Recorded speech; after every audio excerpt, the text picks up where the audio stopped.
Naam, karibu tena siku nyingine ambapo tunaendelea kueleweshana mambo kadhaa ambayo yanayohusu ndoa. Jana tuliweza kuangalia maana ya ndoa na kuona ndoa inakaa eneo gani, na kuweza kuyadadavua au kuidadavua vizuri kwa kiwango fulani kuhusiana na ndoa. Sasa leo tuangalie mambo kadhaa ambayo yanapelekea au yanasababisha ndoa nyingi kuvunjika ama kufarakana ama kutengana. Kuna mambo kadhaa ambayo yanasababisha. Jambo la kwanza ni tamanio la mtu.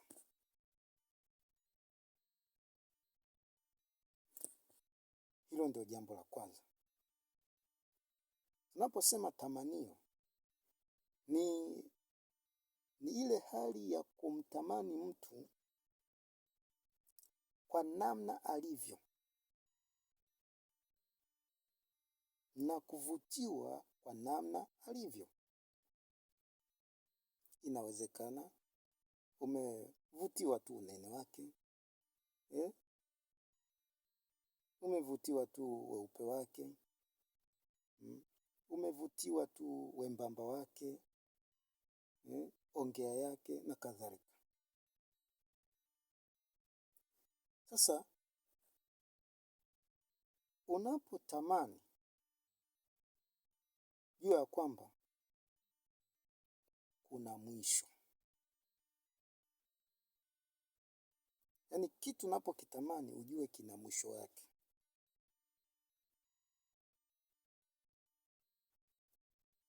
Sasa unapomtamani mtu ni muhemko wa mwili. Kwa kutazama ama kwa kukiangalia kitu au huyo mtu kwa umbile lake. Hivyo, macho ndio yanayokusababisha wewe mwili uweze kureact kufanya jambo la tamanio. Kwa hiyo sasa, kwenye swala la ndoa unapomtamani mwanamke au mwanamke anamtamani mwanaume, ni kitendo cha muda mfupi tu. Mnapokuwa katika hicho kitendo cha muda mfupi au kuwa katika wakati mfupi, inawezekana kwa kuishi. Manake mtatamaniana, mtaongea pale, mwisho wa siku watu wanabebana, wanaenda kukaa nyumbani. Sasa mnapofikia hatua ya kupeana unyumba, ile hali huwa inashusha hadhi ya vile ambavyo macho yaliweza kuona. Kwa dakika za mwisho ameshakuona, tamanio lake limeshafanyaje? Limetimizwa au haja yake imetimizwa. Kwa hiyo kinachopelekewa ni ile tamaa kukata. Haitakuwepo tena kuendelea kukutamani wewe. Bali, muhemko wake utaenda kwa mtu mwingine ambaye hajakutana naye. Kwa hiyo chunga sana hicho kitu cha kutamani.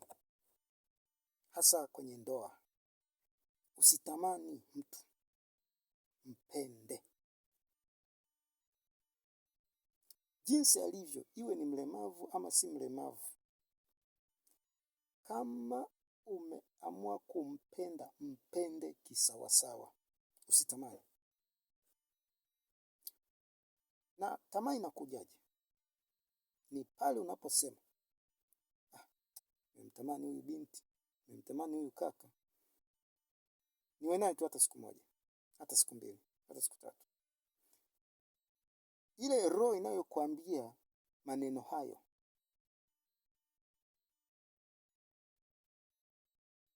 ndio roho inayokusababishia utamani na mwisho wa siku kufarakana.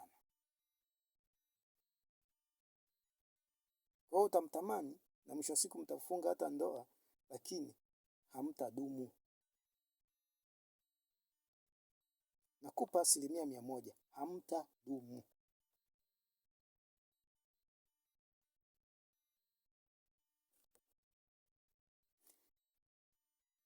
Jambo la pili, hekima. Hekima ni kitu bora sana katika ndoa. Hekima inaenda sambamba na busara.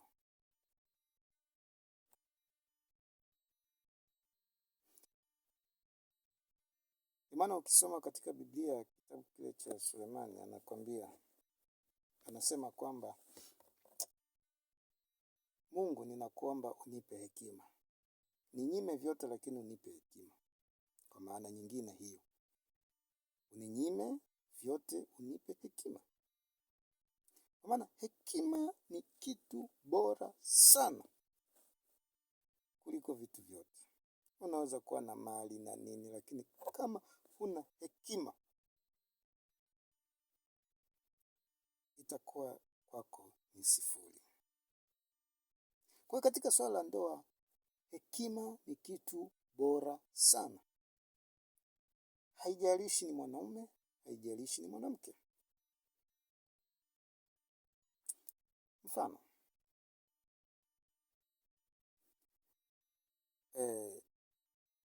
mwanaume ametoka kazini, akawa amesongwa sana na mambo ya kazini, eza wamemkela huko, kuna msongo wa mawazo ameupata huko, kiasi kwamba imempelekea amekasirika. Anafika nyumbani, anakutana na mke. Alafu, baba, umenuna,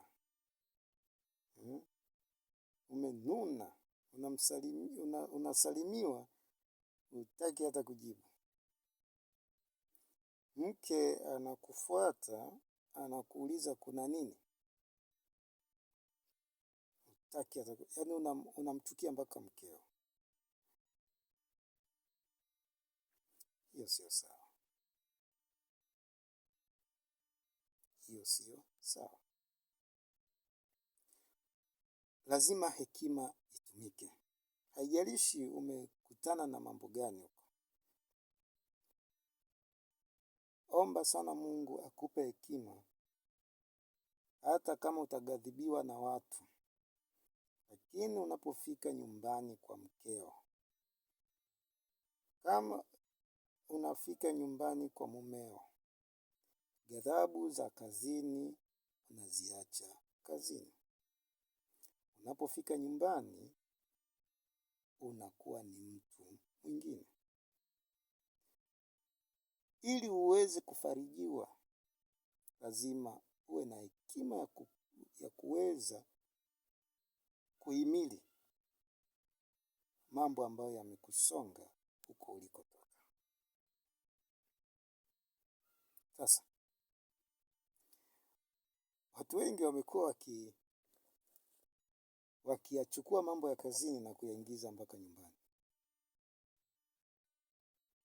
Nakuta mtu amegombana na bosi wake huko, anafika mpaka nyumbani anaanza kugombana na mkewe. Achana mimi. Mpaka unaanza kumtukana mke. Wewe mke gani? Ni nini? Unaanza kumtolea maneno ambayo sio mazuri. Hajakufanya chochote. Au mwanaume anafokewa, hajafanya chochote. Eti kwa sababu tu bosi wake huko amemkorofisha. Hii lazima isababishe watu kufikia hatua mbaya, kwa sababu itapelekea ugomvi mkubwa mpaka kiasi kwamba kila mtu sasa atachukua 50 za kwake. Kwa hiyo hekima ni kitu bora sana. Ili ndoa iweze kuimarika, lazima hekima itumike.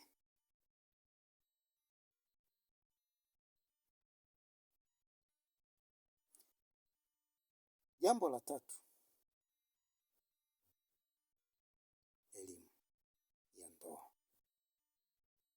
Kama mwanzo nilivyokuwa nimesema, kwanza uweze kuwa na elimu ya ndoa, yaani uielewe ndoa kwa vizuri zaidi. Usipoielewa, maanake kinyume chake, usipoielewa inasababisha matengano,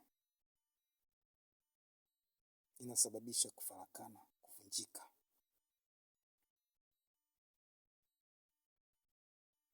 Anasema katika Biblia, anasema watu wawili wasipopatana hawawezi kwenda katika njia moja. Kama wawili hawawezi kupatana, hivi ndoa inaweza kuimarika hapo? Jiulize tu kwamba kama hatupatani mimi na mke wangu, mimi na mume wangu, kama hatuwezi kupatana tukaijenga familia, tunaweza tukaenda pamoja tukajenga familia iliyo bora? Kwa akili tu ya kawaida unasema hapana. Kwa lazima muwe na elimu iliyo nzuri ya swala la ndoa, kuimarisha ndoa yenu.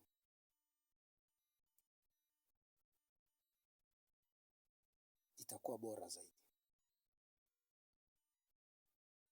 Mifano ipo mingi tu. Kuna watu wako kwenye ndoa zaidi ya miaka 20, zaidi ya miaka 50. Wako kwenye ndoa.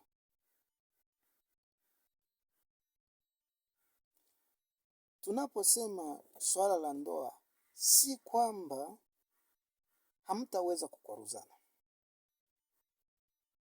hamtaweza kugombana. Hapana. Tuelewane kidogo. Kwenye ndoa kuna vitu ambavyo lazima mtakosana tu. Kama wahenga walisema, hata kama glasi kwenye kabati huwa vinagongana, je, si zaidi ya wanadamu? Maanake ni kwamba kama sisi binadamu tunaozungumza, lazima tugombane. Sababu kama vikombe tu havizungumzi, vimekaa vimetulia, vinaweza kugongana pale. Sembuse sisi. Kwa lazima kuna mahali mtafikia mtakoruzana, lakini lazima kuwe na muafaka. Ndio maana nikasema hekima lazima iwe inatawala. Unapoona mwenzio yuko juu katika mazungumzo yenu, basi mmoja wapo achukue ile hekima ashuke. Na anapoona kwamba mwenzie anashindwa kushuka, basi anaweza akasitisha mazungumzo hayo na akatoka kidogo. Sio dhambi. Ukiona mwenzio anazungumza, bado anaendelea kuzungumza kwa kasi, hataki kuelewa namna unavyompoza, unaweza ukachukua hatua na kukaa mbali na yeye kwa muda kidogo, angalau nusu saa au lisaa lizima, ili hasira iliyoko ndani yake iweze kushuka. Na ikishashuka, pale unaweza sasa ukachukua nafasi ya kuweza kuzungumza naye kwa utaratibu na kwa kumuelewesha kwa utaratibu na kwa hekima iliyo bora. Hiyo ndio tunasema hekima inapotumika. Mmekwaruzana, lakini lazima muwekane vizuri. Na mnapokwaruzana, sio mnakwaruzana mbele ya familia. Itaneni. Ndio maana kuna chumba cha wazazi na chumba cha watoto. Chumba cha wazazi ni chumba ambacho kinatunza siri ya wazazi huko. Kama wanapigana, wanagombana, wanafanyaje, ni huko. Wanapotoka nje ya ule mlango wao ni watu wengine. Hata kama wametoka kupigana huko, wanapofika pale waonyeshe sura ya tabasamu kwa watoto. Yaani wafanye kama hakijatokea kitu chochote baina yao. Hiyo ndio tunaita hekima na busara katika ndoa.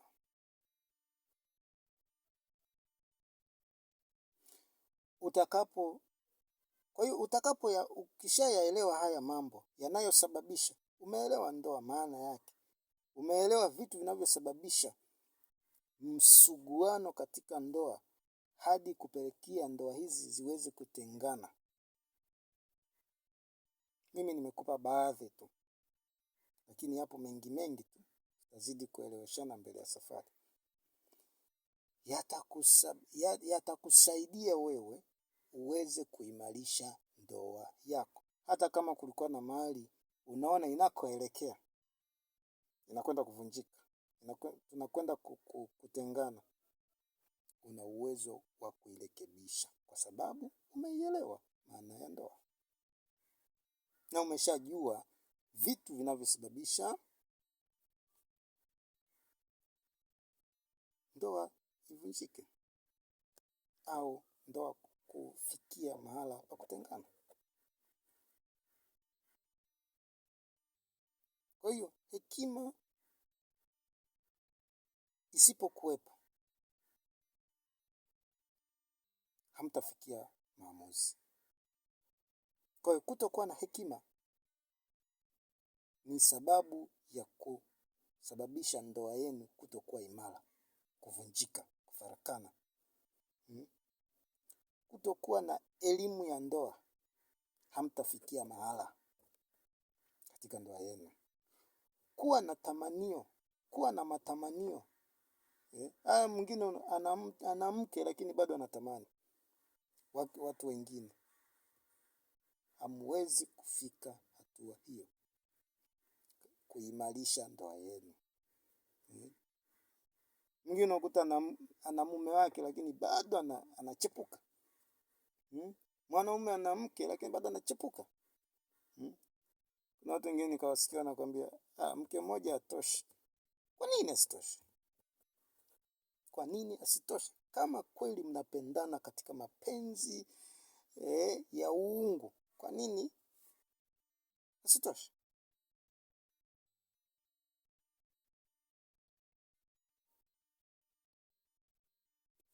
Kwa hiyo elimu ya ndoa ni kitu muhimu sana kabla hujaanza safari ya ndoa. Ukipata elimu ya ndoa, hata unapoianza safari yako ya ndoa, wote mkiwa mmeielewa maana ya ndoa, ni nzuri sana. Na ndoa ni nzuri sana. Niwaeleweshe tu, ndoa ni nzuri sana. Lakini lazima hiki ninachokizungumza ukielewe. Kisha kielewa tu basi. Kwa leo tuishie hapa. Tumeona sababu ambazo zinapelekea ndoa kuvunjika. Kesho siku nyingine tena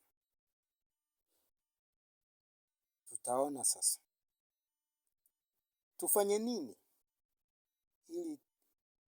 ili tuweze kudumu katika ndoa. Kuna mambo kadhaa pia tutaweza kuyazungumza hapo, na kwa sehemu utazidi kuielewa ndoa. Mungu akubariki sana na uwe na siku njema.